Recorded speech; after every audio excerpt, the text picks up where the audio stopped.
Дагы бир жолу саламатсыңарбы балдар? Силер менен дагы бир жолу көрүшүп жатканыма абдан кубанычтамын. Бүгүн силер менен кыргыз тилинин грамматикасынан жалаң мүчөлөр жөнүндө сөз кылабыз. F дегенде мой компьютерге кирип турупчу, ошондон. Мүчөлөргө келгенде морфологиядан бул эң көп суроо келе турган бөлүк морфология жана синтаксиси. Морфология бөлүгүнөн келе турган суроолордун биринчиси эле бизде эң көп кездешкен зататоч же болбосо сынаточ сөздөрдүн анын грамматикалык категориялары эмес, а мүчөлөрдөн өзгөчө көп келет. Ал мүчөнүн ичинен дагы анын жаңы сөз жасаганын же болбосо сөздү гана өзгөртүп койгон учурлары кездешет. Мисалы, силер менен бир сөз сүйлөшөлү. Мисалы, үй,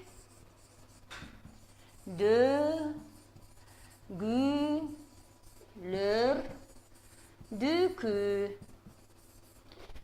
Дөй десек дагы болот. Кыргыз тилинде эң көп агглютинативдик тил болгондугуна байланыштуу мүчөлөр көп келет, мынакей. Бир эле сөздө канча мүчөлөр бар? Ушунун ичинен дагы кайсынысы сөз жасоочу мүчөлөр, ал эми кайсынысы сөз өзгөртүүчү мүчөлөр экен. Өзгөчө бизди кызыктырган маселе ушул жерде орус тилинде суффикс деп айтып коет, сөз жасаган мүчөлөрдү. Же кыргыз тилинде дагы бир формасы бар, куранды мүчөлөр. Сөз жасаган мүчөлөр кайсы? Ушул бир сөздүн ичинен мүчөлөрүн эле жазгылачы. Сөз жасаган. Сөз жасоочу мүчөнү айтабыз. Келдиби? Так. Мону гны. Оерты кыргыз тили грамматика бар экен. Оерты грамматика деген. Неме грамматика? Бармы? Жок, ошону ачсаң, ошол жерде неме деген бар? Мүчөлөр деген бар. Ошону анан иш кагаздарын кетирип кой. Азыр мага жазып берсеңер балдар, үйдөгүлөрдүкүндөй деген сөздө канча сөз жасоочу же куранды мүчө бар? Барыңардан сурап жатам. Биз эң биринчи келгенде эле бул дө деген мүчө сөз өзгөртүүчү экендигин билебиз. Ушул жерде канча сөз жасоочу мүчө бар? Жазабыз. Дай деген форма келди. Азаматсыңар. Эч качан мүчөлөрдү жазганда анын дөй, дей, дой, дай башка формаларды жазбаш керек. Негизги формасы да болсо, мына ошону жазыш керек. Да деген мүчө эч качан бизге сөз жасаган жок. Ал үйдө болгону эле бизге ал сөздү өзгөрттү, контекстке ылайыктады. Кеттик. Бир дай деген гана мүчө бар дейт. Дагы кандай мүчө бар? Азыр мүчөлөр дегенди ачып кое беребиз, Кеттик. Дай бир эле мүчө барбы? Жаныңарда агайларыңар, эжелериңер бар болсо сурагыла. Мен айткам, дайыма онлайн сабак болуп атканда мүмкүн болсо, убактылары бар болсо, колуңарга болгон китептерди, шпагаркалардын баарын көтөрө келгиле. Мен суроо бергенде ошолорду карап турсаңар болот. Кыргыз тили өзгөчө кыргыз тил китептериңер. Биз эч бир китепти, өтө энциклопедиялык китептерди пайдаланбайбыз. Дээрлик дыкы деген мүчө бул жалпы таандык мүчө дагы, бул дагы грамматикалык мүчө. Жалпы таандык. Бул дагы сөз өзгөртүүчү мүчө. Ошон үчүн бул жарабайт. Так. Экөө дейт, ош кыздар лицеи. Экинчиси кайсы? Туура, биринчиси дай. Демек, кандай сөз болсо дагы аны салыштыруу иретинде алып чыгат дагы сынаточтук мааниге өткөрүп жиберет. Дыкы деген мүчө бар дедиңер. Мен дыкыны дагы бир жолу айттым. Ал жалпы таандык мүчө. А жалпы таандык мүчө грамматикалык мүчө. А грамматикалык мүчө бизге сөз өзгөртүүчү гана нерсе болот. Үйдүкү. Өзгөргөн жок, Дагы ды. Кана ды деген мүчө. Кайсы жерден ды деген мүчөнү көрүп атасыңар? Үйдөгүлөрдүбү? Жок, бул жерде эгерде ныкы формасы турса, жалпы таандыкы ныкы формасы турса, биз аны эч качан экиге бөлүп карабашыбыз керек. Туура ды деп бөлүп атасыңар, аны бөлбөш керек. Г, үйдөгү дейт. Азамат, кайсы? Үйдөгү. Кайсы жазды? Каракол жигиттери жазды, Кайсы киши? Г, үйдөгү деген сөз келди. Демек, мынакей, үй деген жансыз нерсе болуп калды, жана ал зат болуп калган. А үйдөгү деген сөздө буга эмне деген суроо келсе, а буга кайсы? Үйдөгү деген суроо келип калды. Демек балдар, биз сөз жасоочу менен сөз өзгөртүүчүнүн ушундай формалары менен карашыбыз керек. Үйдө десе эмне, эмнеде. Эч өзгөргөн жок. Көрдүңүздөрбү? А ошол жерге келип туруп үйдөгү деп келгенде келди. Бизде эки гана форма бар. Дай жана г деген. Биз ушул мүчөлөрдү сөздүн жаңы мааниге, жаңы формага өтүшүн биз аны сөз жасоочу мүчөлөр дейбиз. Мүчөнүн түрлөрү боюнча слайдка баралы, Чоң кылып ачык болсун.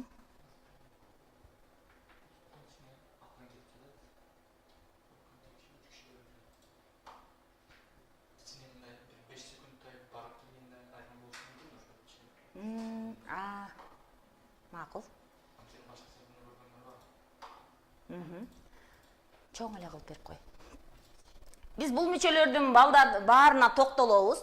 Өзүңөргө ар бир мүчөлөрдү окутам, эч эринбегиле, көрүнбөй калды деп сарсанаа болбогула. Биз ар бирине мүмкүн болушунча токтолгонго аракет кылабыз. Мүчөнүн негизинен сөз жасоочу жана сөз өзгөртүүчү түрү бар. Үчүнчү формасы катарында биз форма жасоочу мүчө деп келебиз. Форма жасоочу мүчөлөр бар, үчүнчү түрү. Мисалы, апа, апаке. Форма жасоочу. Же бала, балакай. Же жөн эле эже, эжей. Эже, эжеке. Ага, агай. Агаң деле, агайың деле баары бир ага бойдон калды да. Ошон үчүн мындай мүчөлөрдү биз өтө аз формада, буларды биз форма жасоочу мүчө деп гана айтабыз. Ошон үчүн бул форма жасоочу мүчөлөр боюнча суроолор келбейт. Ал боюнча сарсанаа болбосоңор болот. Бизди өтө кызыктырган маселе сөз жасоочу мүчөлөр. Эң көп суроо сөз жасоочу мүчөлөрдөн келет. Анын ичинен да балдар эринбей карашыңар керек. Атооч сөздөрдөн атооч жасоочу мүчөлөр деп. Мен силерге мындан кийин бир аз түшүндүрмөсүнүн теориясын түшүндүргөндөн кийин дагы бир жолу тесттерге барабыз. Суроо мындай келет. Кайсы катардагы сөздөргө, кайсы катардагы мүчөлөрдү улаганда зат сөздөрдөн сын сөз пайда болот. Сын сөздөрдөн зат сөз пайда болот. Суроо ушул. Тууранды сөздөн кыймыл аракет сөз пайда болот. Же тууранды сөздөн зат сөз пайда болду деп. Демек биз карашыбыз керек. Атооч, атоочко кайсылар кирет? Бизде 4 атооч бар. Зат, сын, сан, анан ат атооч. Балдар дагы бир нерсени кошуп коем. Тактоочто дагы. Этишти тактаса дагы бул дагы атоочтордун кыйыр формасына кирип калат. Демек ушул формаларды карашыбыз керек. Демек атоочтон атооч жасайт, заттан сын жасайт, же заттан ат жасайт, же болсо бири-биринен сындан зат жасайт, мына сандан зат жасайт. Демек ушул формаларды эле алмашып отурат. Кеттик, эң атактуу форма ч. Ушул мүчөлөргө өтө турганда мурун балдар силерге бир нерсени айтып коеюн. Муну эч качан эсиңерден чыгарбагыла. Биринчиси, эгерде формада о деген тамгалар турса, анда анын жана а деген турса, анын башы сөзсүз а деген сөз. Эгерде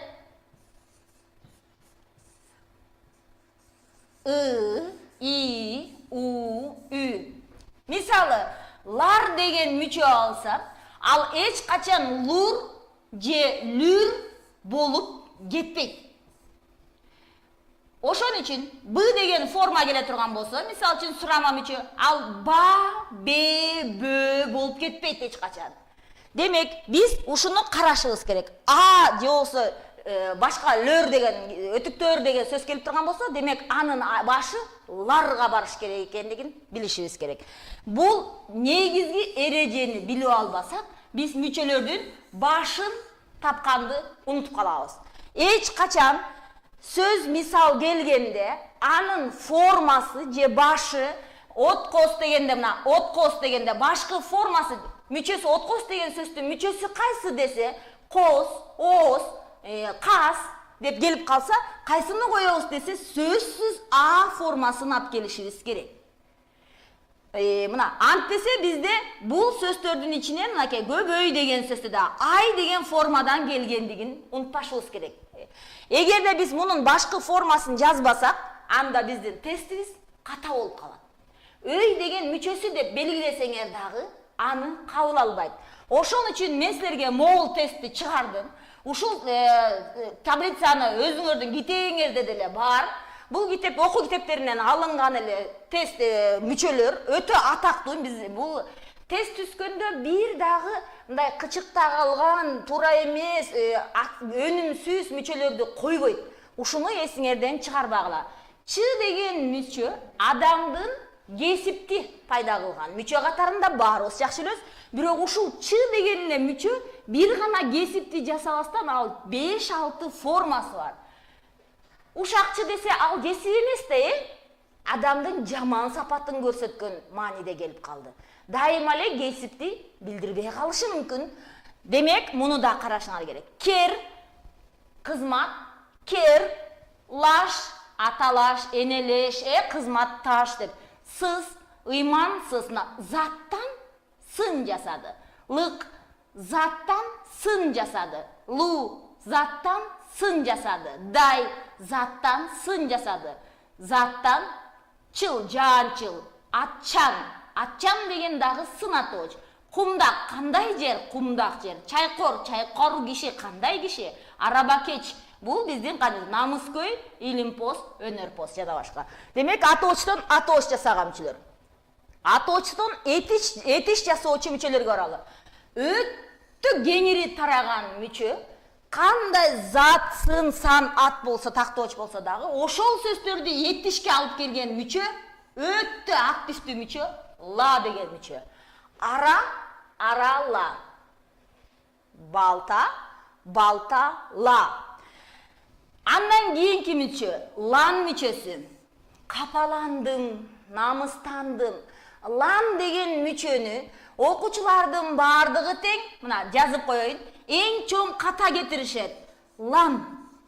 Аны ла мүчөсү жана туюк мамиленин ын мүчөсүнө кошуп туруп бөлүп карашат. Жана силер дыкы деген мүчөнү ды, анан кы деп бөлүп койгонуңарбы, ныкы дегендин ал ды деп өткөн чакма формасында. Жок, кээ формаларды бөлбөш керек экендигин дагы унутпаш керек.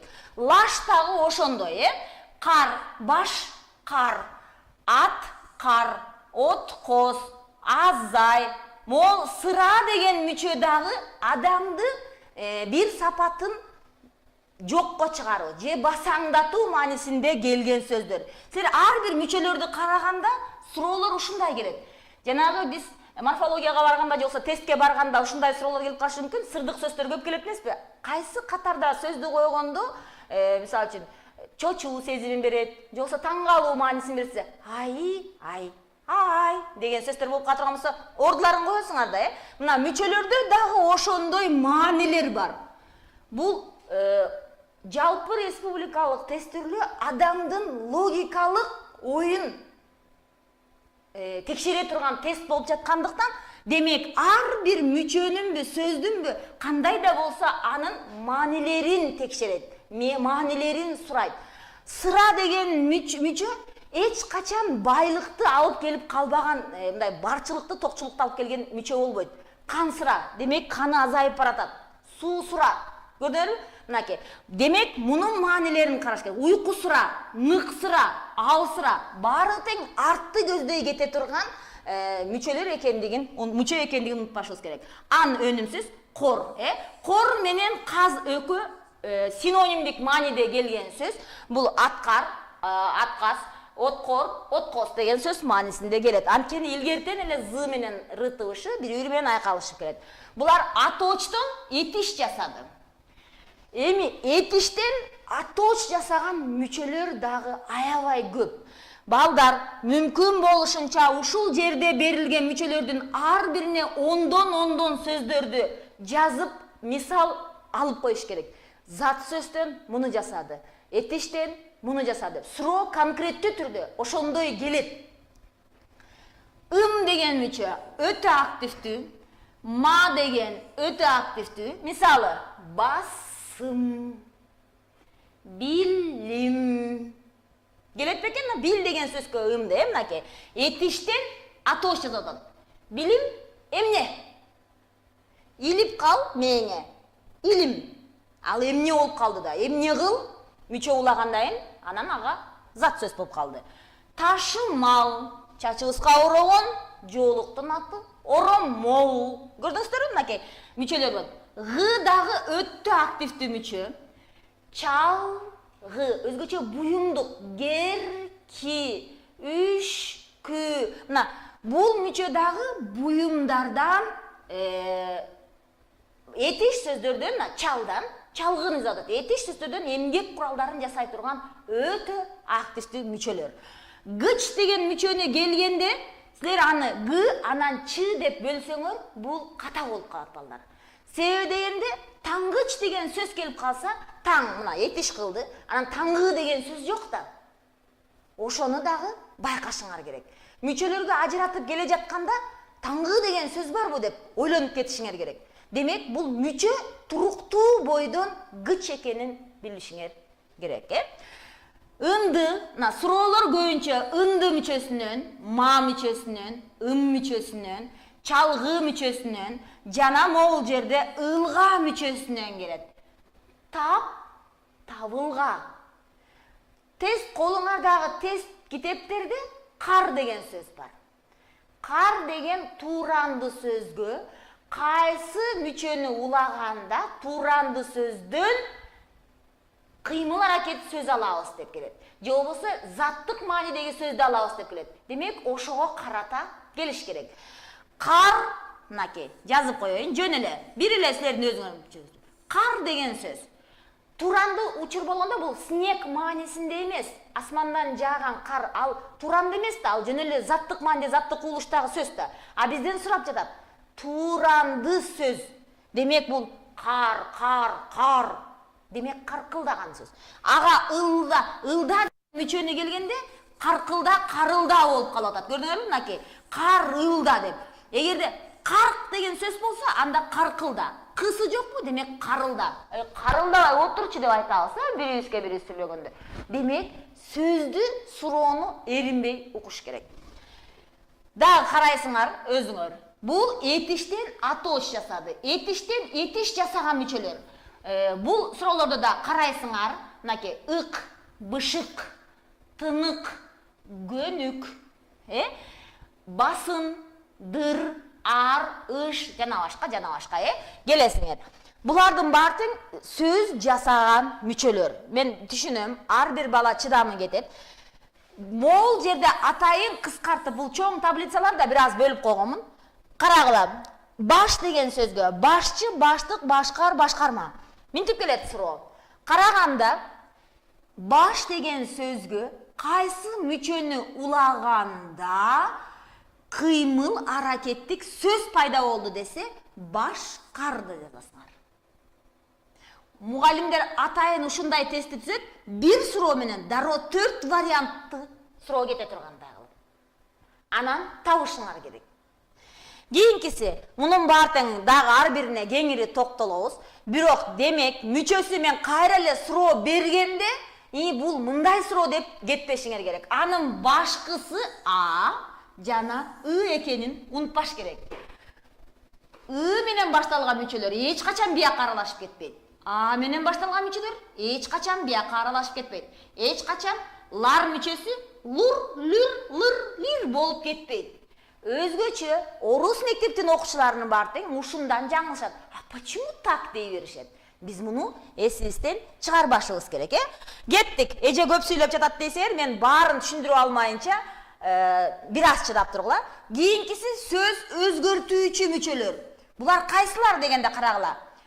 Жөндөмө мүчө, таандык мүчө, көптүк мүчө, жалпы таандык мүчө, жана башка мынакей кыймыл аракеттин мүчөлөрү, сынатоочтун грамматикалык категориялык мүчөлөрү, агыш, ак, санатоочтун мүчөлөрү, дайча, лап дегенде, 30ча, 40ча дегенде, ататоочтун өзүнө тиешелүү мүчөсү жок албетте, бирок ошондо болсо дагы анын тактоочко өткөн учурда мынча деген учурлардагы мүчөлөрү бар, ошону да карашыңар керек. Этиштики бүт мамиле категориясы, ыңгай категориясынын мүчөлөрү, жак категориясы, анан чак категориясы, өткөн чак, учур чак, мына ушулардын баарын карашыңар керек. Анткени суроо ушулардын негизинде келет.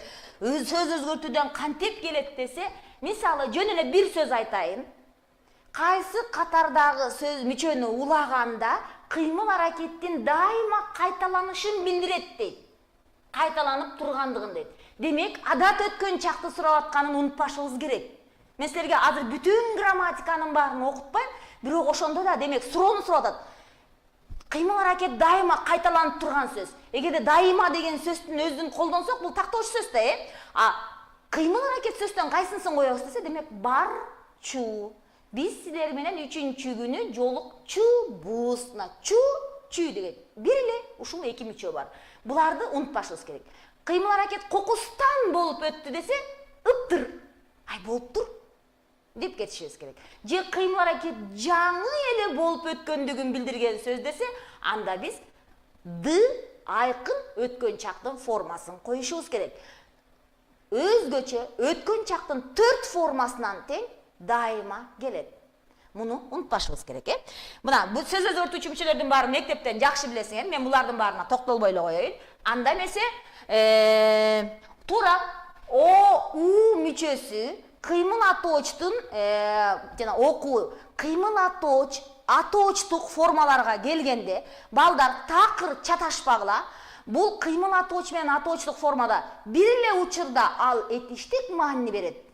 Бир эле учурда ал заттык маанини да берет. Ошон үчүн суроолор кыймыл атоочтук, чакчылдык же атоочтук формадагы мүчөлөр тил илиминде, мындайча айтканда окумуштуулардын арасында дагы өтө ызы чууну, талаш тартышты, полемика бүтпөгөн суроолор болгондугуна байланыштуу мындай татаал суроолор өтө тестке чыкпайт.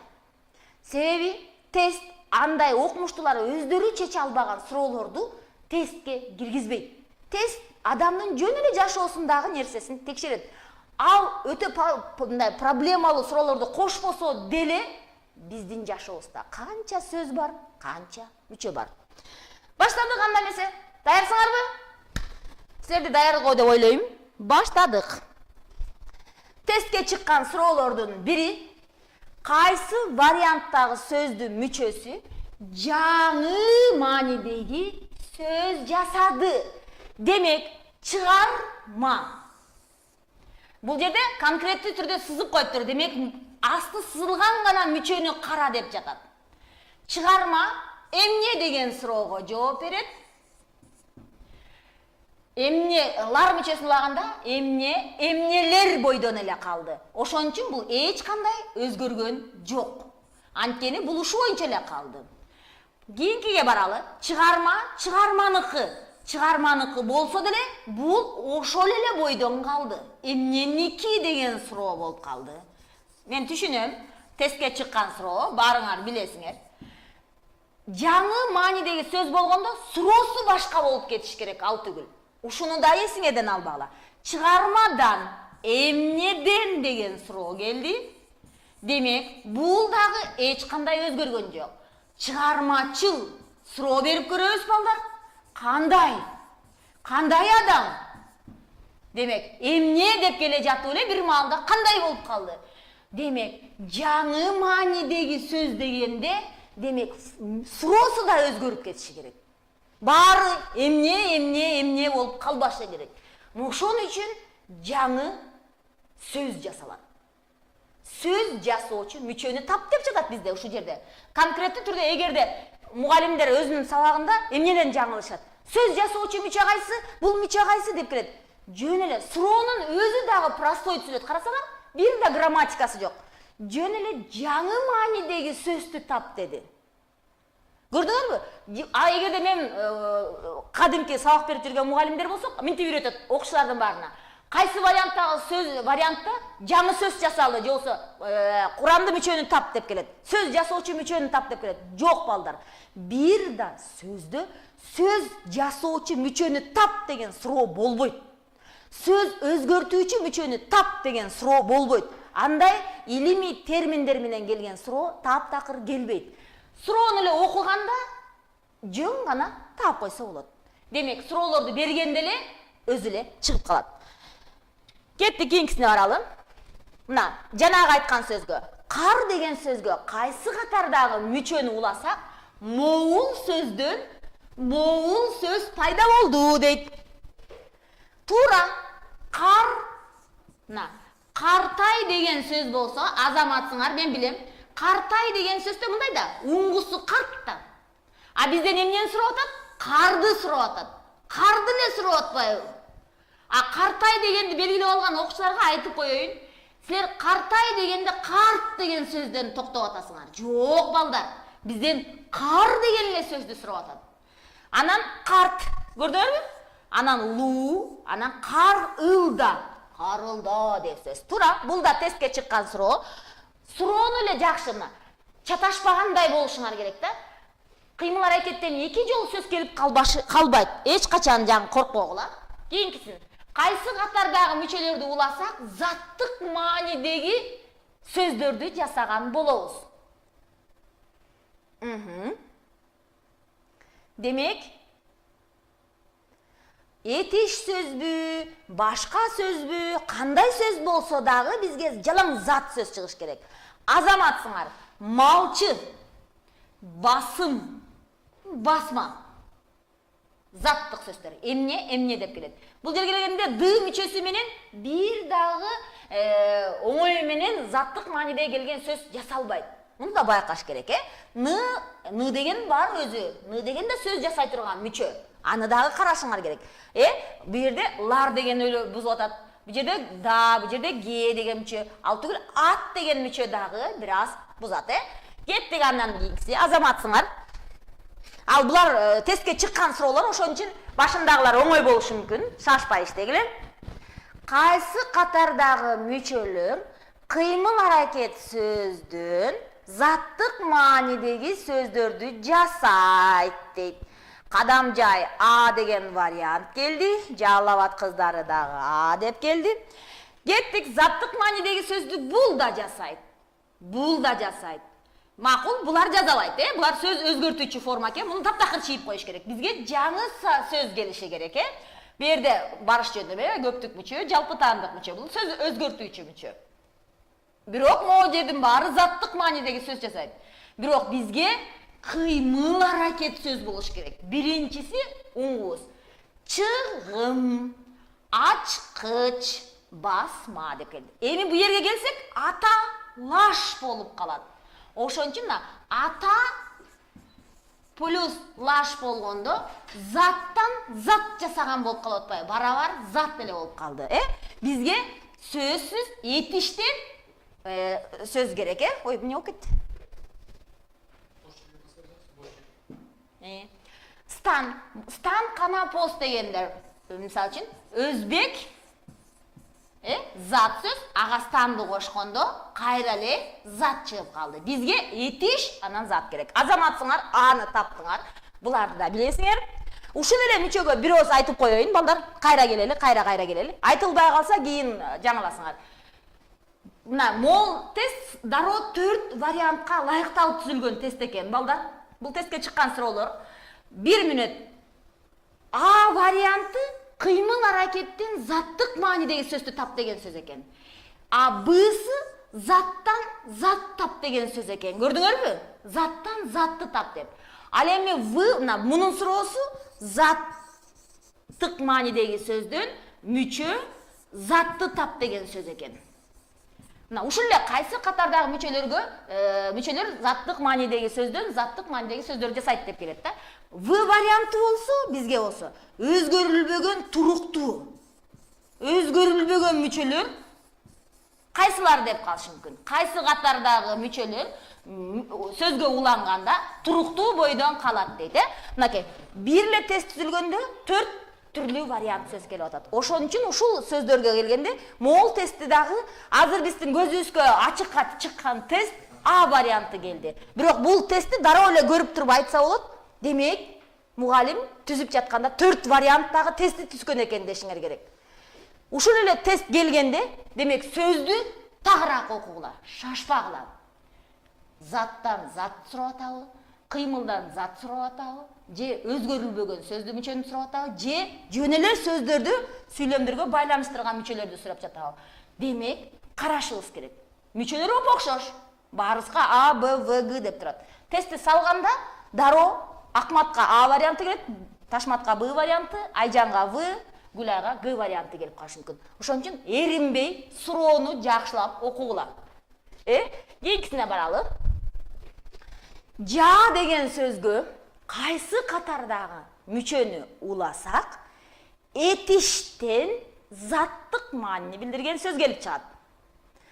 В, Н дейт. Дароо эле мисалдары менен жазгыла, көрөлү. Чоктал В дейт. Кана көрөлү. Барыңар тең жа анан Н деген мүчө дейт. А балким ын деген мүчөдүр. Кана кеттик. Б деген Ош кыздар лицейи Б деген вариантты сунуш кылып башташты. Сөзүңөрдү айткыла. Жандан башка дагы Н деген мүчө барбы негизи? Мисал башка сөздү да айткылачы, жан дегенге дагы. Ушундай Н деген мүчө бар деп. Башка мисал келтиргилечи. Кана. Жан, дагандай мисалдарды келтире аласыңар. Кыймыл аракет сөз болсун. Ага Н мүчөсүн улаганда, заттык маанидеги сөзгөндө.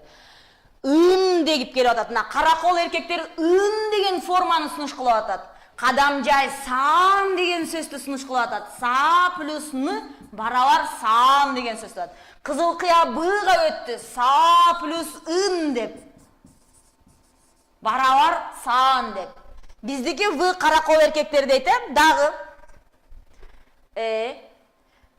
этиштен са-ын дегенде этиштен этиш жасоочу мүчө деп атышат да. Мисал айтабыз анда, макул, бул жакта кереги жок десеңер, анда мисалын беребиз. Каран, кара. Каран деген сөз бул кара формасындай, мындай смотреть формасында эмес, черный маанисинде келди. Каран деп. Жылын, анда ал сөз жасаган жок да, жылын деген сөз жасаган жок да, жылын деген сөз бул өздүк мамиле болуп калбадыбы? Жуун, күзгүгө каран деп. Бул андай форма эмес. Ошон үчүн бул туура эмес болуп калат. Жана жылын деген формаңар сөз жасаган жок. Бул форма сөз өзгөрткөн өздүк мамиленин мүчөсү. А деген вариантты дагы сунуш кылып жатышат. Каракол эркектер, макул Ага мисал беребиз. Мына карабайчы балдар, канча сөздү мисал айтып атасыңар азыр. Көрдүңөрбү? Не деген сөздү? Билин деген мисал. Билин, билинүү. Бул дагы өздүк маанини билдирген сөз болуп калат. Бул дагы сөз жасаган жок балдар. Билинип калды дейт. Өздүк маанилүү сөз. Өзүнөн өзү билинип калды дейт. Бул дагы сөз жасабаган мүчө. Бизге демек ын деген мүчө сөз жасабаган мүчө. Көрдүңөрбү? Ан деген форма болбойт. Анткени 3А болбойт да. Мына ошондо бизде моул форма калат. Ар бир сөздү келгенде баарын тең карашыңар керек. Мен силерди окуганга жетишпей калып атам балдар. Бат-бат көп жооп берип жибергенде, капа болбогула. Муну дагы эле ушул сөз экен. Этиш сөздөн этиштен заттык маанини билдирген сөздү жазаш керек. Кеттик. Анда ын деген форманы алып келесиңерби? Болбой калат го. Көргүлө, ойлоңгула. Кийинкисине баралы. Убакыт өтпөсүн. Анста кечигип калдык балдар, мен кечирим сурайм. Азаматсыңар. Тап деген сөзгө баралы.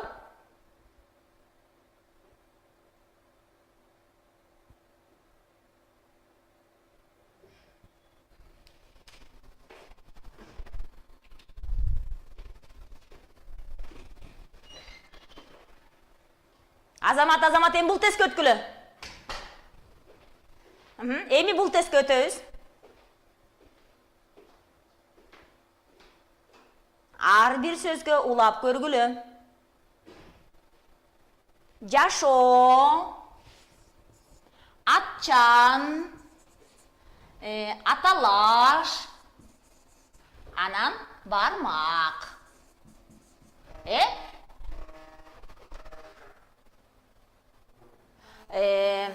Карап көрөлү. Жашым дегенде болбой калат. Менин жашым. Жашта болбой калат. Жаша болуп калышы мүмкүн, бирок буйрук этишти билдирген сөз болуп калат. Демек, Б варианты туура. Кийинкисине баралы. Кайсы катардагы сөздөргө мүчө уланганда, балдар, мен силерге бир нерсени айтпай калыптырмын. Мүчөгө байланыштуу сөздөр келгенде 3 түрлүү суроо бар. Биринчиси эмнеден эмне жасады деген кадимки функционалдык формалары боло турган болсо, экинчиси көрдүңөрбү балдар? Экинчи түрү уңгусу өзгөрүп кеткен сөз. Кайсынсында уңгусу өзгөрүп кетти деп атат. Ушуну табышыбыз керек. Мына А, Б дегенден. Биздики могул сөздөрдөн уңгусу өзгөрүп жатабы? Уңгусу, сөздүн уңгусу деген сөз. Мен силерге мүчөсү өзгөрдү эмес, уңгусу өзгөрүп кетти деп жатам. Демек, кайсы бир мүчөнү улаганда уңгу өзгөрүп кетиши керек. Кеттик анда эмесе. Б вариантын сунуштаган окуучулардыкын талкуулайлы. Сана дегендин уңгусу сан, анан А. Сан деген уңгу өзгөрдүбү? Цифра, число деген сөз. Өзгөргөн жок. Жаш, жаша, жаш возраст, жаша, жашаңыз деген сөз. Демек, бул жерде эч кандай өзгөргөн жок. Ошон үчүн Б варианты туура эмес. Бүтөм. Мынча деген сөздүн уңгусу кайсы экенин? Бирок сунушуңар А келди, көрөлү. Сүйлө дегендин уңгусу кайсы? Сура дегендин уңгусу кайсы? Мага азыр туура сөз дейт. Сүйлө дегендики сөз деди. Макул кабыл алам, сурачы.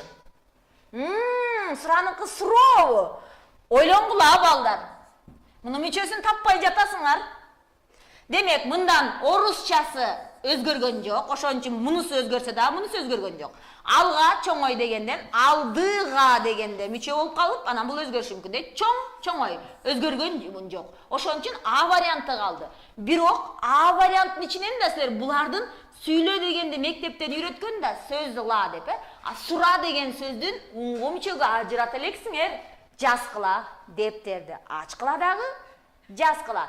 Сура деген сөз кандай мүчөлөргө ажырайт? Кийинкисине өтөлү.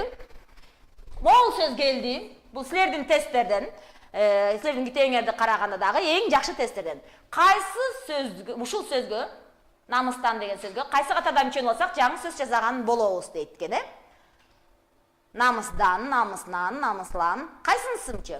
Г варианты туура. Азаматсыңар балдар. Л тамгасы менен келген мүчөлөр, Л жагына эле карайлы. Л Т-га өзгөрөт, жана Д-га өзгөрөт, Н дагы Д-га, Т-га өзгөрөт, Дагы кандай мүчө? К-лар бар, Биздеки К мүчөсү эмес, жумшак. Дайыма жумшак тамгалардан аларыбызды унутпашыңар керек, Г К-га өтүп кетет, Ушуларды байкашыңар керек балдар. Негизги башчагы кайсы деген сөз. Жана мен силерге мүчө үндүү тамгаларын айтып, үнсүздөрүн айтпай калыптырмын. Муну да эстеп алла. Дайыма жумшак үнсүзгө алып келгиле. Жумшак үнсүзгө алып келсеңер, силер сөздөрдү табасыңар. Бирок дайыма эле Л тамгасы үндүүдөн кийин Д тамгасына өтүп кетет деген сөз болбосун да. Лар мүчөсүнүн эки учуру бар. Ый жана Р тамгасынан кийин болбой эле лар бойдон калып калат. Анткени ый, Р дагы өкөтөң эле жумшак бирөөсү уяң болгону менен лар мүчөсүн улаганда уйдар эмес, үйлөр эмес, үйдөр эмес.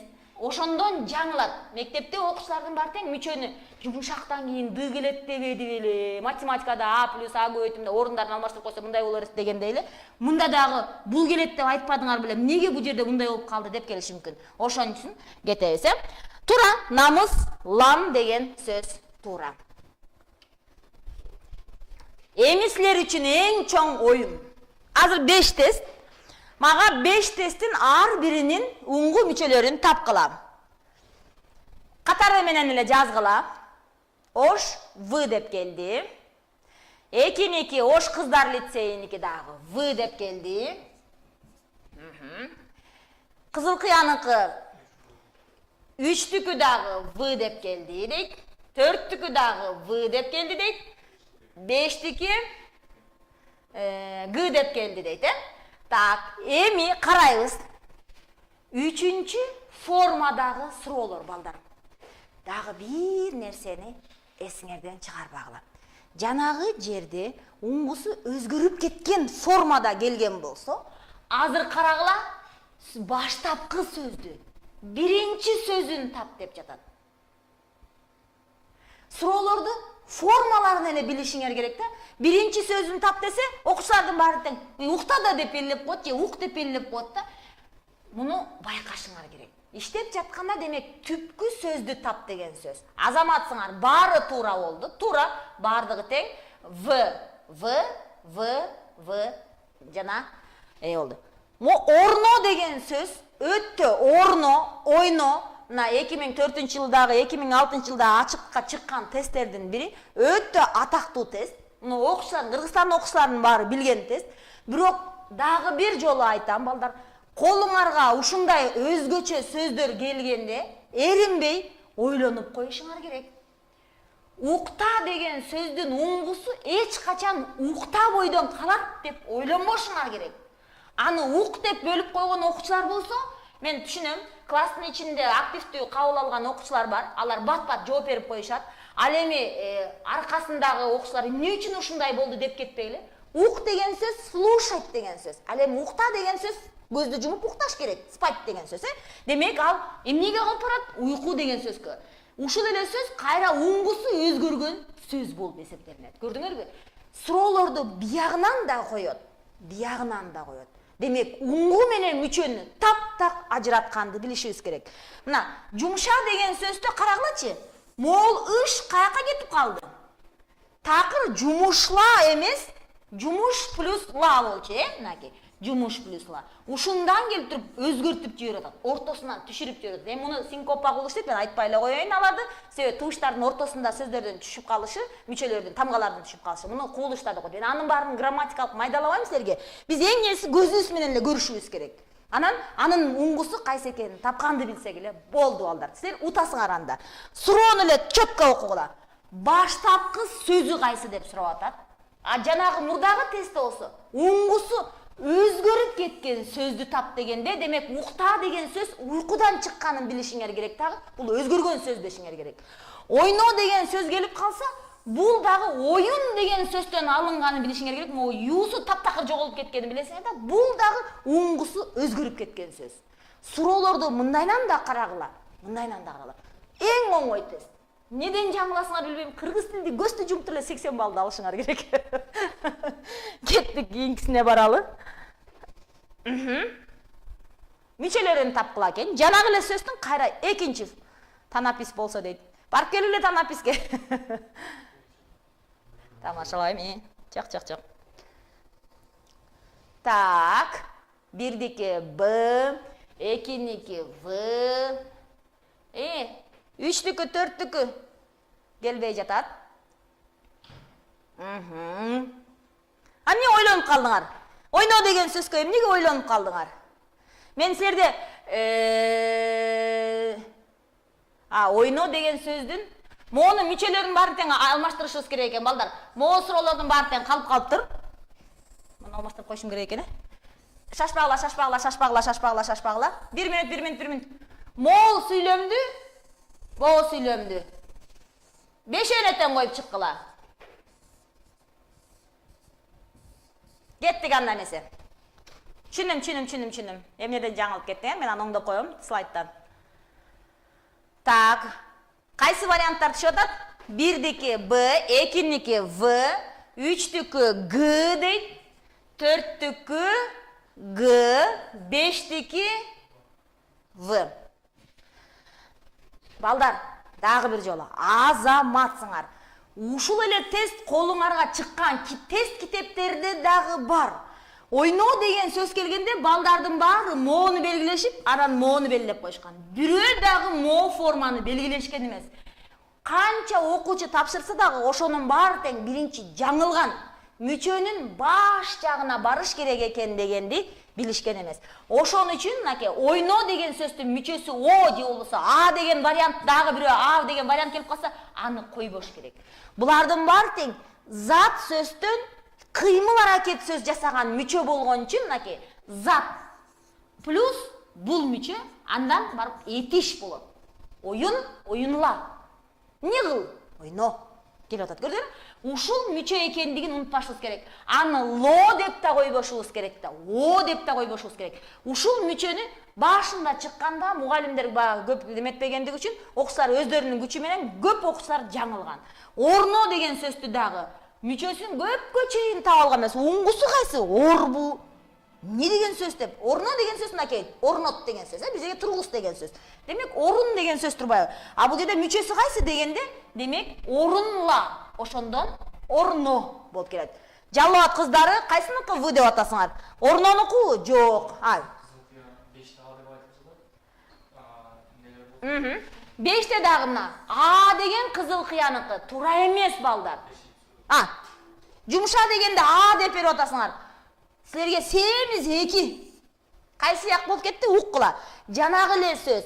Демек, жумуш деген сөзгө ла мүчөсүн улаганда, мынакей, зат сөздөн этиш пайда болду. Кошкондо барабар этиш болду. Негизги мүчөбүз ушул. Жумушла, орунла, оюнла, сөзла, уйкула. Ушунун баары тең мына кылымдар бою келатып, сөзла, анан бир нерселерде сүйлө, анан кийин сүйлөө болуп калган. Кылымдар өткөндө ошондой өзгөргөн.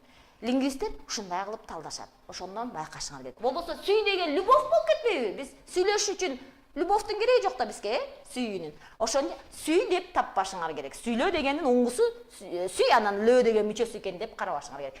Мондай сөз келсе эле, демек анын мүчөсү ла экенин унутпашыңар керек. Эч качан бештики А болбойт. Мына карабаңыздар, жумуша деген сөз коюп, жаша дегенге окшоштуруп атасыңар да? Жок, балдар. Заттан анда этиш чыгарышыбыз керек. Кийинкисине өтөйүнбү? Кеттик.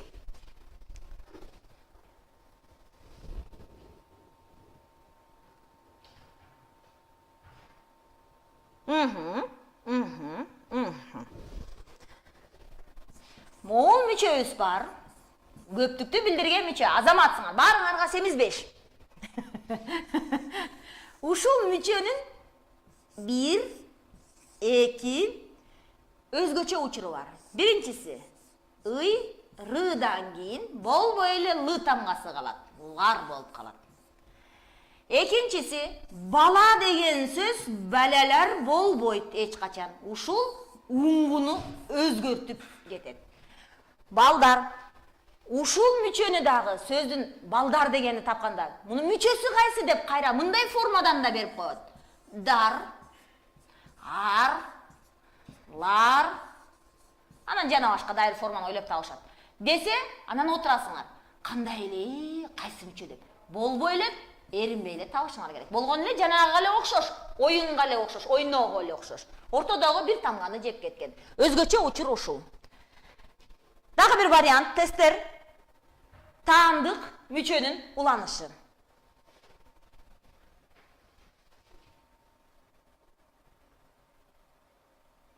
Жетиники Б. Сегиздики В. Тогуздуку Б дейт. Ондуку да чыктыбы? Ондуку Б дейт, Азаматсыңар, балдар. Силердин араңарда окуган өтө отличник балдарга рахмат айтайын деген. Баса өткөндөгү эң мыкты бала ким эле? Ошон бир карап коюшубуз керек эле. Фамилиясын карап алышыбыз керек экен. Кийинки сабак коштойсуз. Суроону көзүңөр менен көрүшүңөр керек, Мойнум деген сөз дагы уңгуну өзгөрткөн сөз. Касымбек дейт. Азаматсыңар, балдар. Мынакей карайбыз. Кардым деген сөздө бар тең кардым дегенде кар келип кетиши мүмкүн. Ал колуңарга бул тесттин баары катары менен чыкпайт да, өзүнчө чыгара турган болсо, бул тест кандай болуп калышы мүмкүн десе, кардым.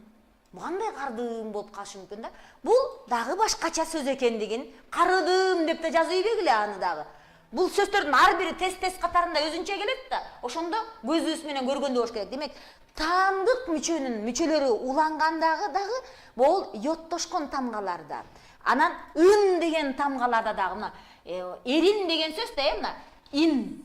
Бул эрин дегенде ын деген форма, мо ым формасы менен мындайча айтканда мурунчулдашат дагы.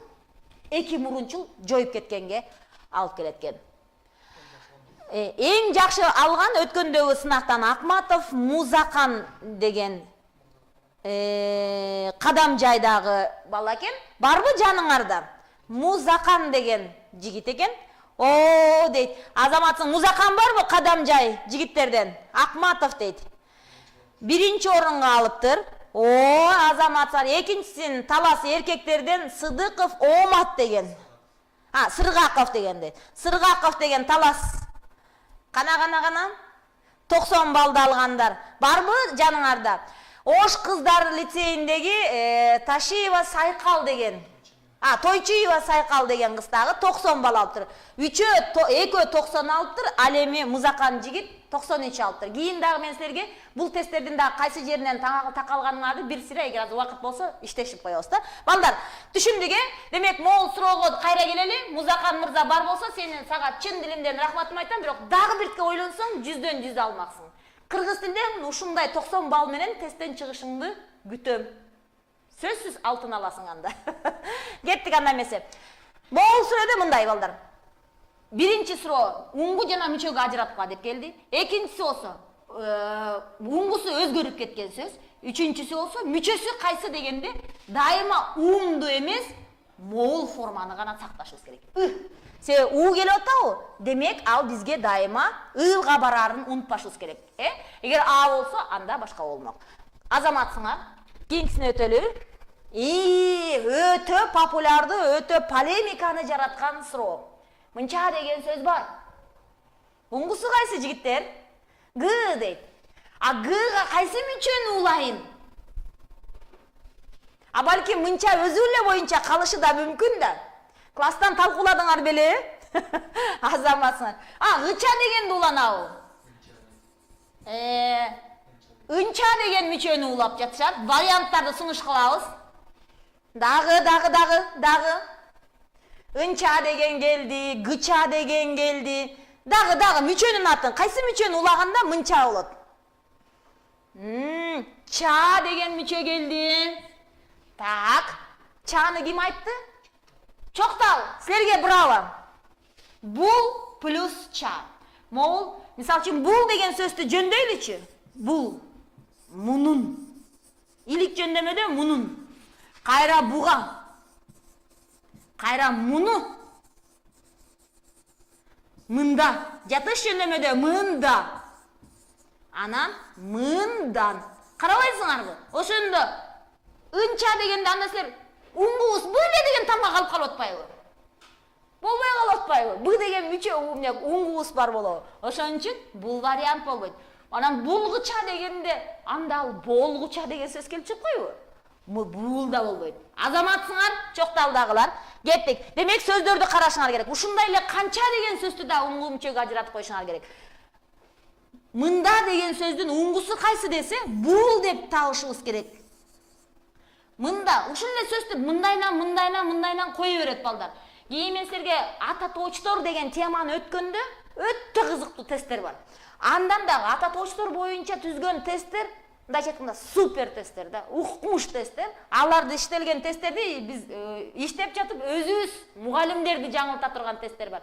Ошон үчүн бул тесттерди эстегиле. Мында деген сөздүн уңгусу кайсы десе, мын деп жазып ийбегиле. Же болсо мында өзү эле калат дебешиңер керек. Ошондой эле мынча деген сөздүн да уңгусу бул экенин унутпашыбыз керек. Жана сүйлөө менен сура деген сөздүн уңгусу сөзгө барып такаларын унутпашыбыз керек, Азаматсыңар. Сурага келдик. Ушул сураны убакытта өтүп баратат. Мына эмкиге ушундан баштабайлы. Ушул суроону баарыңар сурап, атаңардан, апаңардан мектептин баарын көтөргүлө, кошуна мектептерге барла. Мен тилчи дегенге барла, интернетке жазгыла. Скайптан, WhatsApp'тан баарына бири-бириңерден жардам сурагыла. Сура деген сөздүн уңгу мүчөлөргө ажыраткыла. Туура эмес. Ошону ойлонгула. Б деген вариант боло турган болсо, мына эгер Б вариантын ала турган болсо, кандай мүчө уланды? Мага ушуну таап беришиңер керек. Эринбей карагыла балдар. Анан иштейбиз. Кийинкисине өтөлү. Кайра дагы карайбыз. Түшүнөм, иштейбиз.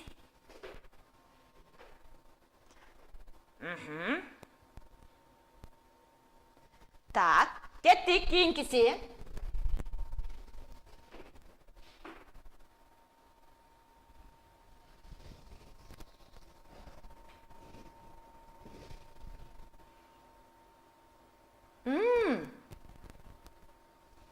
Бизге суроо могул керек. Азыр 2 коем, сemiz 2 коем. Түй деген сөздүн уңгусу өзгөрүп кеттиби? А вариантын берип атасыңар. Түй деген жипти түйүп атпайлыбы? В вариантты кызыл кыяга азыр semiz 2 коем. Орус деген сөз өзгөрүп кеттиби? Жакшылап карагыла. Жакшылап. Эми мына активдүү келе баштадыңар. Кызар деген сөздүн уңгусун табабыз биринчи суроом азаматсыңар. Туура жооп Г. Азыр барабыз. Ар бир сөзгө баралы балдар. Кызыл. Кызыл плюс эмне болду? Ар. Андан жоголуп кетти. Узан деген сөздүн уңгусу уз. Уз деген сөз узун маанисинде эмес, балдар. Узан деген сөздү узун маанисинде койсоңор 2 коем силерге. Узун эмес, бул уз. Уз деген сөздү билесиңер, балдар? Мындай устачылык, узчулук деген сөз бар. Демек, бул уз деген, узан деген сөз устачылык кыл деген сөз. Анан узан деген сөздү узун деп алып келип койсоңор, анда 2 коем силерге. Унутпагыла. Узан деген сөз уз плюс ан. Так, ан, Андан ары кеттик. Түйүн, сура, сана, откос, ал, сыра, жаша, мынчаны билдик, кечүү, ачкыч, орусча. Сарыгыч, баладар, тырма, оч. Мына жерде мындай деген сөз бар. Тырма плюс оч. Бизде оч деген дагы тырмагыч эмес, гыч эмес, балдар. Көрдүңөрбү, жаңылып атасыңар. Гыч эмес, бу жерде оч деген сөз бар. Баяндооч дегенди тапкылачы мага. Баяндооч. Мына, баян, ла плюс моул мүчө келет. Бир сөздө 3 мүчө болуп атат. Көрдүңөрбү? Оч деген мүчө бар. Ошон үчүн анан гыч деген ал баштаганда анда тырмагычта. Бизде тырмооч деген сөз болуп атат. Туура түшүнүп атаман, тырмай турган буюм экенин. Бирок бул жерде маанисинде именно оч мүчөсү келип атканын унутпашыбыз керек, Ар бир сөздү эринбей ушундай кылып ажыратып чыгышыңар керек. Араңардагы реакциясы, кулактары жай кабыл алган окуучуларга эринбей, жакшылап дагы бир жолу түшүндүрүп койгула. Урматтуу достор, мен силердин ылдамдыгыңарда бат-бат кетип баратам.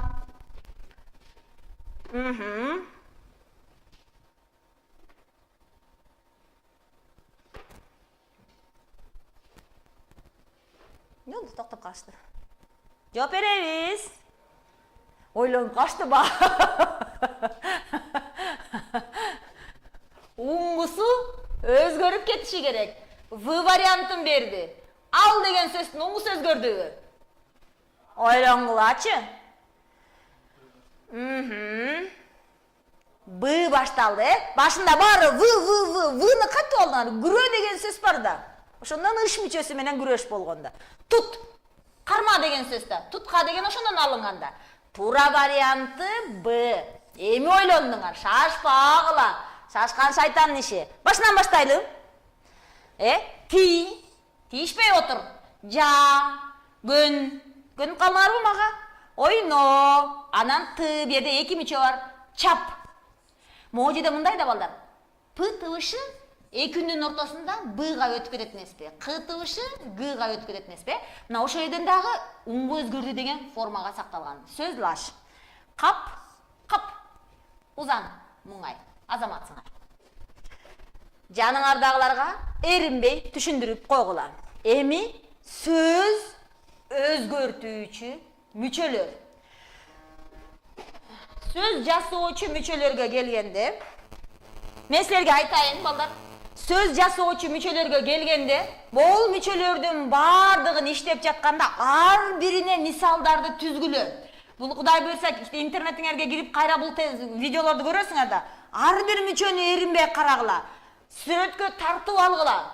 Ушул сайттын баарын тартып алып иштесеңер көп нерсени ар бир мүчөнү карап кармап, мындайча айтканда, мүчөнү кармап көрүш керек. Андан да жөн эле кармап койбой, эмнеден эмне жасады балдар көрүп коюш керек. Жанагым каякта калды? Так. Кеттик, Эми сөз өзгөртүүчү мүчөлөр. Сан, жак, даража, тактоош жасоочу мүчөлөр, тактооштун өзүнүн даража категориялары, этиштин грамматикалык категориялары, булардын баарын тең келесиңер, булар бир эле форма боюнча эле калат, Баштадык.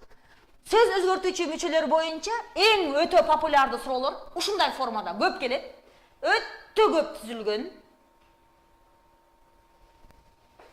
Бул адамдын биреси морфологиялык суроо болуп жаткандыгы менен анын кеп маданиятындагы туура сүйлөө формасын сакташыбыз керек, Апасы га деп түштүк диалектисинде көп сүйлөйт. Ошон үчүн бул вариантты дароо эле белгилеп коюшу мүмкүн. Анткени ал жерде апасы ма деп айтпайт. Үйгө кеттик деп. Тилди балдар жакшыраак сындырыш керек. Ошон үчүн болбойт. Ошондо эки вариант кетти. Бала ма га. Бул дагы болбойт. Ошондо Б варианты калат. Кеттик. Кийинкисине баралы. Өтө кызыктуу тест. Бул тестти дагы канчалаган окуучулар күлүп, бирок күлгөнү менен көп окуучулар таба албай калган. Мен силерди күтөм. Канча мүнөттө, секундта табар экенсиңер? Коюп көрөлү. Г, В. В. Дагы кандай вариант? Г, мына, Г менен В'нын ортосунда согушабыз. Г'дан дагы келип атат. Ушундай сөз барбы? Жейп. Чап деген өзүнүн эле формасы калыш керек деп атат. Уктап дегенде формасы П калат деп атабыз, Мынакей. Ып деген форма менен калат деп. Бир гана болу. Чапап болбойт, бу жерде чап деп, атайын ап деп формасы менен берип атпайбы, Калгандары туура келбейт. Кеттик. Өзгөчө тестте жаңылган балдар куйруктарды карап койгула. Үйүңдү. Үйүңдү дегендерди. Кеттик. Төртөө тең туура. Үйүңү деп да айтабыз. Үйүңдү деп да айтабыз. Кыргыз тилинин жазуу эрежелеринде төртөөнө тең уруксат берип койгон. Эки вариантка тең уруксат берилген. Маселе бияка кетет экенбиз. Айылдыкыны эмес. Айылдыкыны эмес, айылдыкын. Айылдыкынды эмес. Бияка барсак, жерини эмес, жеринди эмес. Жөн гана жерин. Жерин сагындык деп. Кеттик кийинкисине.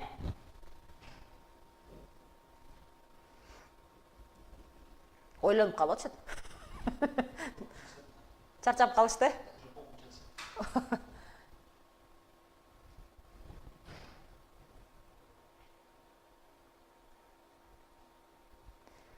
Азаматсыңар. Баштадык. Киевке. Момундай тест келсечи, балдар, убакытты мунун ар бирин коюп чуркабагыла. Дароо эле калем менен эле Киевке, Еловичке, биякты карабай эле баштай бериш керек. Га, Акматов го. Балдарды билем, ко болуш керек да деп ойлонуп кетесиңер. Муну 100 жолу ушул тестке келгенден бери айтам. Ф айтабыз, ошон үчүн К болот. Жазганда В экенин билесиз, демек жумшакка жумшак келиш керек экенин унутпашыбыз керек да. Мына ошон үчүн ушул вариантты кое калыш керек да, ушул баарын карап коюш керек. Демек Кларды алып ташташ керек, экөө калды, Г калыш керек, муну алып ташташ керек. Бүттү. Секундта кетпеш керек мындай суроолорго. Үйүндө, бейинде, жейинде деген жетишти го. Мону карайлычы. Убакыт азып баратат. Түшүнөм, 1-2 тест аттап коелу, эч нерсе эмес. Ашыкча сөздөрдү жазбасаңар балдар, убакытта кетип атат. Мен дагы силердин убактыңарды карап атам. Шлангыны деген туура деп жатат. Же шлангды деген вариант. Бизде шлангыдан экөө бар. Шлангты чийип коюш керек. Демек, муну дароо алдык. Банкты, банканы, банкты. Банканы болбойт, Бирок мында дагы учур бар. Мисалы үчүн танк деген сөз бар. Банктын ордуна танк деген сөз келип калса, анда танканы деп айтат да, танканы жардырдык деп. Эмне үчүн танкага а кошулуп атат да, банкка келгенде банка болбой жатат. Ойлонуп коюшуңар керек. Андан аспектини туурабы же аспекти туурабы? Карашыңар керек. Мына банкты деген вариантта болуп атат. Дагы эле келип атат, моолардын баары тең келип атат, бу жерден. Анан келдик. Гимнди, гимнини, гимнди. Иммигрантты, иммигрантды. Бул жерден кетти. Ошондо А варианты калат.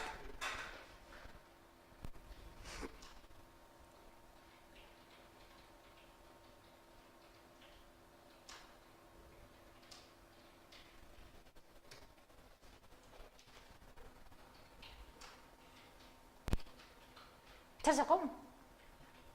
Жана да бас келгенге.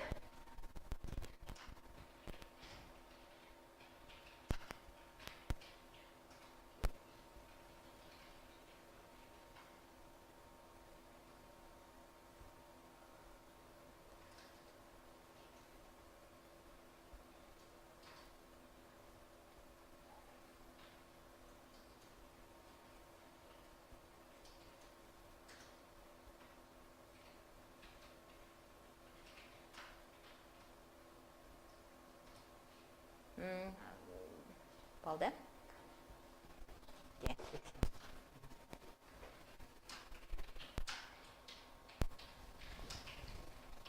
Караганга деле жетишпей атам аны.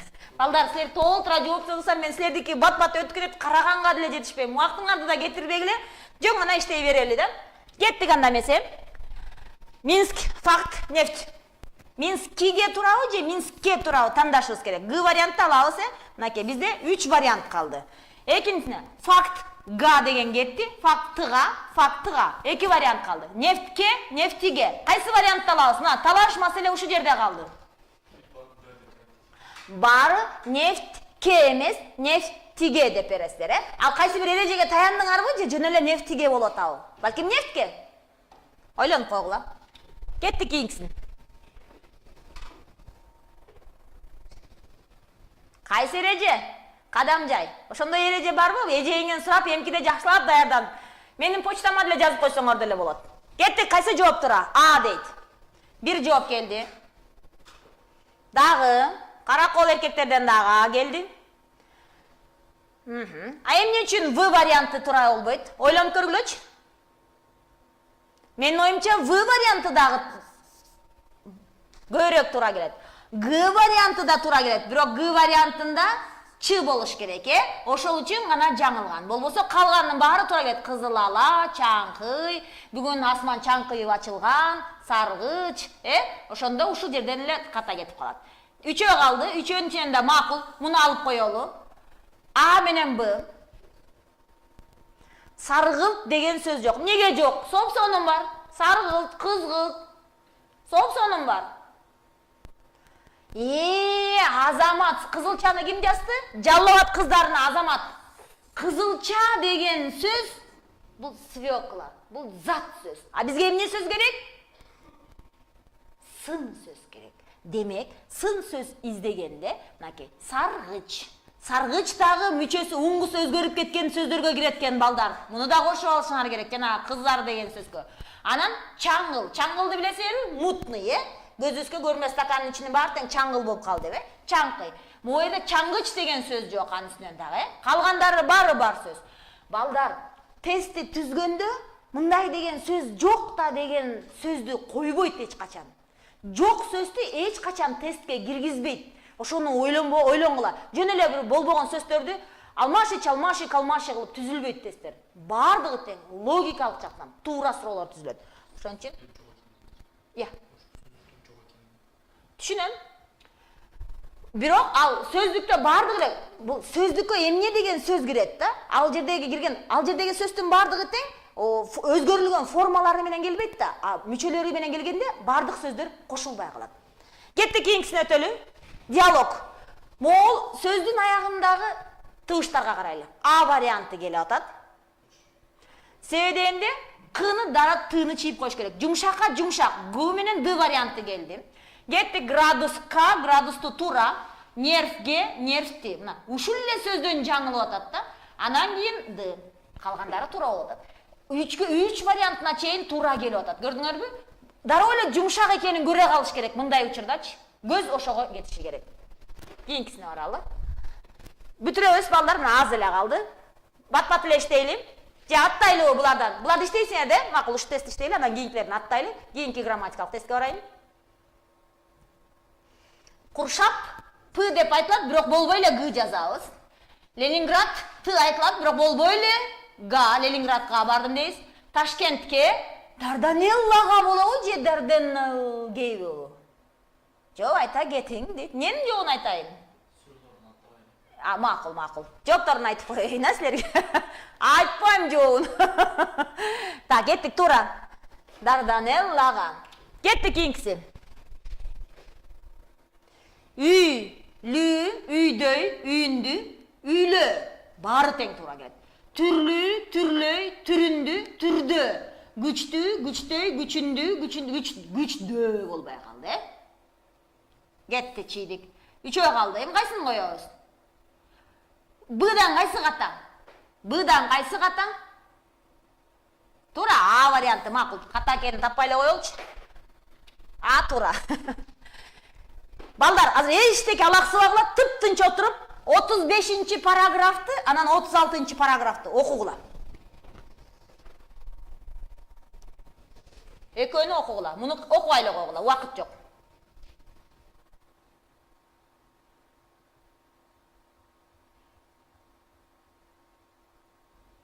Азаматсыңар.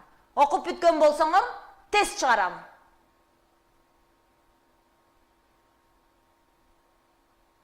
Жакшылап окугула. Баарыңар окугула. Ар бир бала окусун. Баштадык. Тест даяр. Кайсы вариант тура?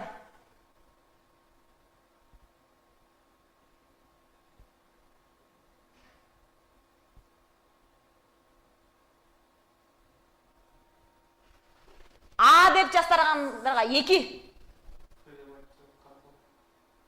Караколдуктар, көздү чоң ачкыла, шашпагыла. Азыр бир эле ката кетирсеңер, кайра жана тест эрежени окуйсуңар. Б деп жазат каракол эркектер 2. Эрежени окугула. Булар жөн эле аттап кетишет. Окугула. Болду, эч нерсе жазбагыла, асты көрүнбөй калды. Жазба дейм. Эчтеке жазбагыла, балдар окусун. Окугула. Ката кетирбегенде иштегиле. Бири-бириңерге түшүндүргүлө.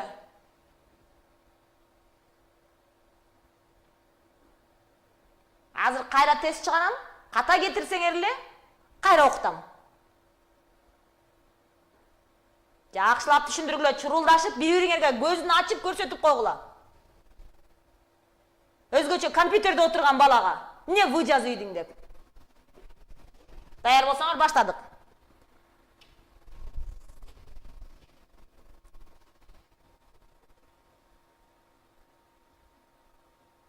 Бир жаңылсаңар кайра окутам.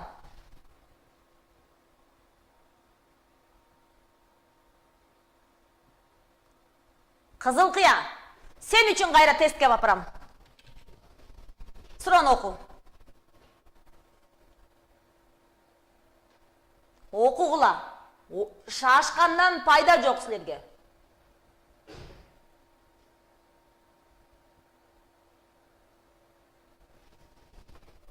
Үндүү менен бүтсө, экөө болот деп жатат. Үнсүз менен бүтсө, түшүндүргүлө бири-бириңерге. Созулуңку айтылат, бирок буга жазууга жол берилбейт деп турат. Үнсүзбү? Сол барар, Кудай буйрса болор дейсе, созулуңку айтылат, бирок жазууга жол берилбейт. Эми жаңылсаңар кайрап келем.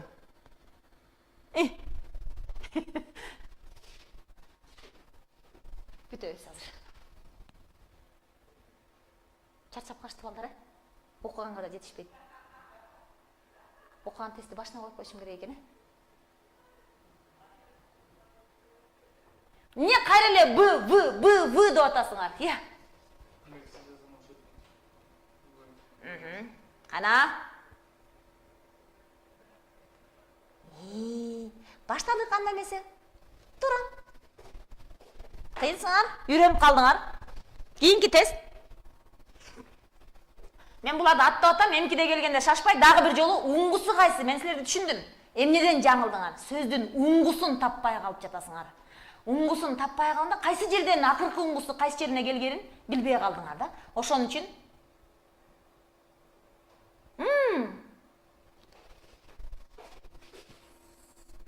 Шундай турабы, я? В вариантындагылар. Кириште. Көрдүңөрбү? Сөздүн уңгусу. Жакында. Жылдыр. Ошон үчүн. Бул жерде жылдыр эле болуп атпайбы? Көздү чоң ачып иштегиле. Урушам. Деп коюм бияктан барып. Кеттик. Ушул тест менен токтотобуз балдар. Ансы деле бүтүп калдык. Агайыңар да чарчады. Кайсы жооп тураң? Бири-бириңерге түшүндүргүлө.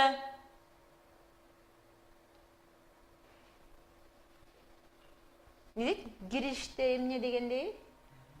Кириште деген. Документтерди кириштеш керек, анан чыгышташ керек документтер бар да. Кириште деген сөз каттоодон өткөр деген сөз да. Кириште деген сөз. Түшүнөрбү? Бул ошондой иш кагаздарында кездешкен сөздөр бар. Кириштөө документтер, исходящий, входящий документ, корреспонденция деген сөз бар да. Ошондо кириштеп, анан чыгыштап койгоч деген сөз бар да. Бул ошондой сөз. Браво. Мен силерге рахмат айтымды айтам. Демек силер окуп деле түшүнсөңөр болот турбайбы, я жигиттер, кыздар? Окуп, эрежени окуп деле иштеп койсоңор болот турбайбы? Бирок аны эки жолу кайталадыгы, кандай болсо дагы кунт коюп, өзгөчө мугалимдер айтат го, внимательно. Кунт коюп окуш керек. Бүттү, бир эле окуганда деп кылп этип кетиш керек. Бүгүн мүчөлөр боюнча кенен кесири сүйлөштүк. Мен ойлойм тойдуң арго деп. Баарыңарга рахмат. Суроолоруңар болсо, жазып кайрылып койсоңор болот. Саламатта калгыла балдар. Болду.